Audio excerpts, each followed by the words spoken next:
10 de la mañana, 14 minutos, amigas y amigos. Volvemos de la pausa e ingresamos en lo que es el segmento análisis político en la lupa. Para eso saludamos a nuestra politóloga. ¿Cómo andás, Rosana? ¿Todo bien? Hola, muy buenos días para todos, para ti y para toda la audiencia. Sí, muy bien, por suerte. Bien, bueno, me alegro. Rosana, para hablar un poquito sobre toda la situación de Venezuela, la crisis que se vive en el país caribeño, los ojos del mundo están allí, la posición que ha tomado, un bloque en América, la posición también de la Unión Europea o algunos países del bloque europeo, la cumbre que se va a realizar en Uruguay con otra tanda de países de América Latina que tienen otra posición diferente al resto.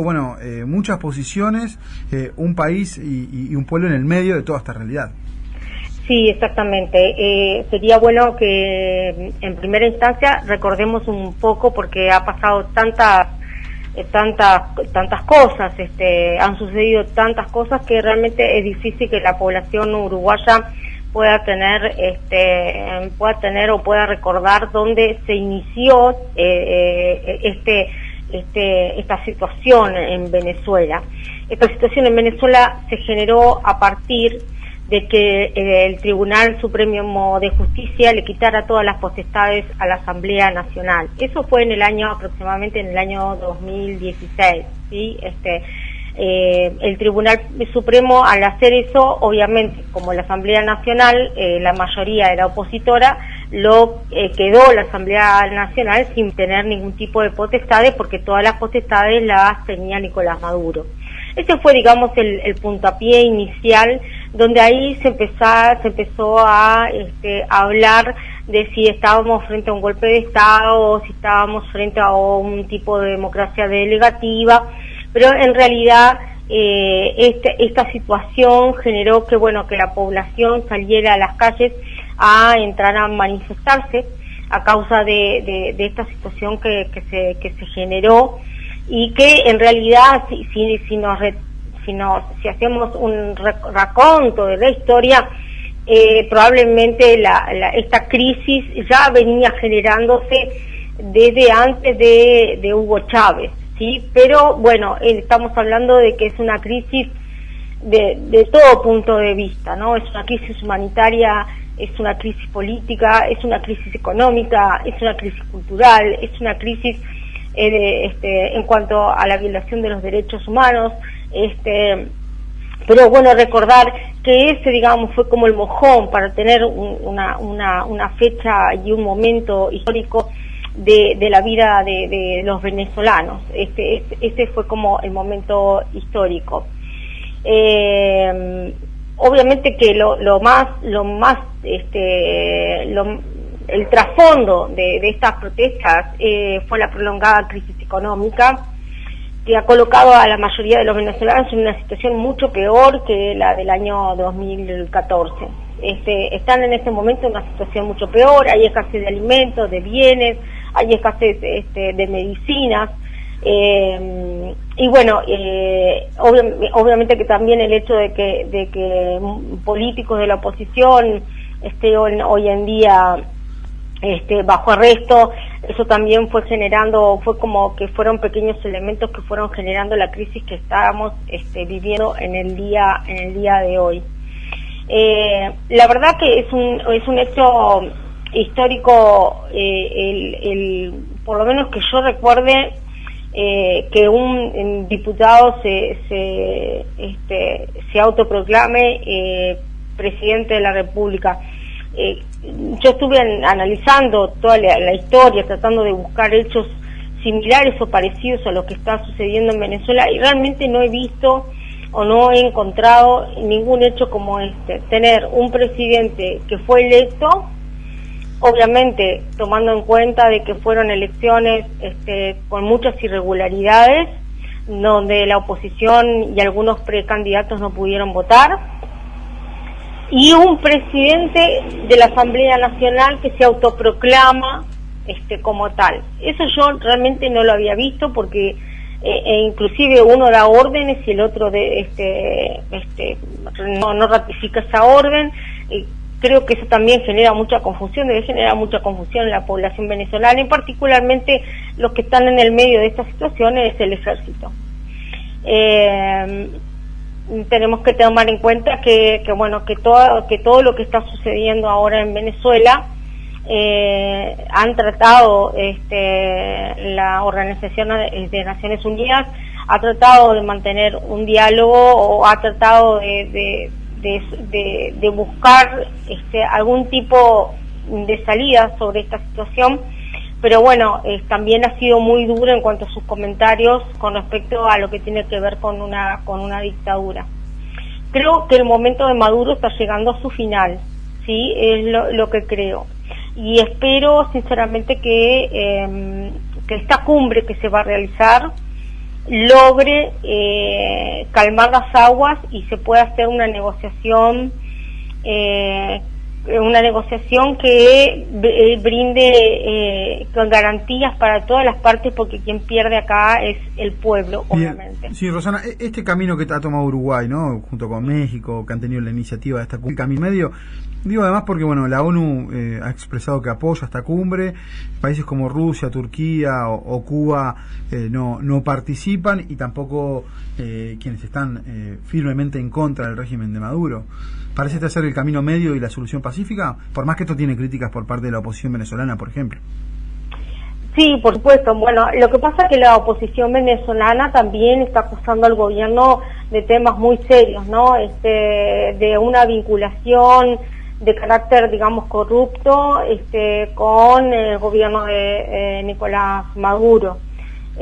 Ahí es como otra pata de la crisis, ¿no? Es una crisis que tiene muchas patas y que cada una de ellas tiene una gran relevancia. En este caso, si el Parlamento uruguayo hubiera aprobado la comisión investigadora, tal vez la situación con respecto al relacionamiento de Uruguay con la Asamblea Nacional o con quien está hoy dirigiendo la Asamblea Nacional, no sería tan dura. Creo que más que nada hay digamos, nos transformamos en enemigos, entre comillas, por todos los dichos y por todas las cosas. Inclusive en el día de ayer, en Venezuela justamente se habló de que se había parado la llegada de casi 2 millones de dólares acá en Uruguay, y bueno, todo ese tipo de cosas como que va alimentando una separación entre Uruguay y Venezuela. Uruguay siempre ha tratado, históricamente y a lo largo de la historia, realmente ha tratado de ser mediador de conflictos. Y creo que si bien capaz que en el interior de cada uno de los gobernantes y de cada uno de los integrantes de nuestro gobierno puedan tener su visión particular, probablemente sea el camino, como decías tú, el camino del medio, el camino que tal vez pueda solucionar algo. Pero no nos tenemos que olvidar que hay un detalle que no es menor, y que invito a la gente que lea un libro que se llama Geopolítica y que habla justamente de las guerras bélicas y cuáles son los intereses económicos de esas guerras bélicas, y justamente es el petróleo. Entonces mi única preocupación es que creo que hay un conjunto de países que ya tienen todo preparado como para ingresar a Venezuela por intereses económicos, no por los derechos humanos o la asistencia humanitaria, que debería haber llegado hace rato, no ahora, hace muchísimo tiempo debería haber llegado si nos interesa realmente los venezolanos, no los hermanos venezolanos, si nos interesa, eso debería haber llegado hace muchísimo tiempo. Entonces, creo que en este momento esperemos que esta cumbre cumpla el rol de mediador. No va a estar solo Uruguay, va a estar algunos países de la Unión Europea, va a estar Francia, Alemania, Italia, los Países Bajos, Portugal, España, Suecia, el Reino Unido, va a estar también Bolivia, va a estar Costa Rica, Ecuador, México y por supuesto nosotros. ¿Qué es lo que pasaría si esta negociación no es fructífera? y bueno, ahí sí estaríamos hablando de probablemente una intervención bélica. Y por eso es que uno añora de que esta situación se solucione se pueda lograr una mediación y que no se llegue a un fin tan trágico, que los que pierden realmente es la población la población venezolana en esta situación tan dramática y la verdad que con muchas puntas que son difíciles de resolverla en un ratito, ¿no? Tiene muchas cosas que hicieron que esta situación explotara como lo está haciendo en este momento.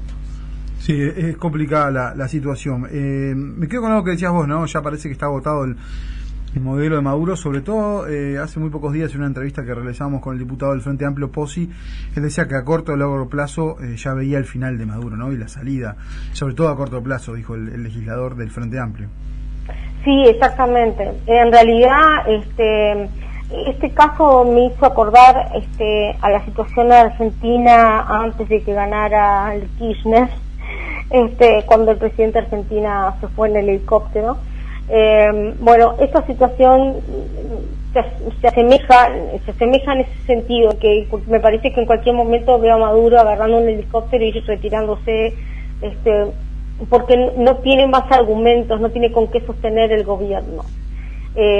Lo que preocupa también, o por lo menos a mí me llama mucho la atención, es el tema de los militares, y ese es el tema de que Guaidó se comprometió, o él, a darle como una amnistía, o sea, o a perdonarlo por haber estado dentro del gobierno de Maduro. Es toda una situación tan rara, de verdad que es tan rara, que yo creo que los propios militares no deben de saber a quién escuchar. No deben de saber a quién escuchar, porque más allá de la obligatoriedad que tienen con el presidente de la República, esta situación que se está generando, lo que genera no es certezas, es un montón de incertidumbres cada vez más grandes para la población venezolana y para quienes integran el gobierno venezolano.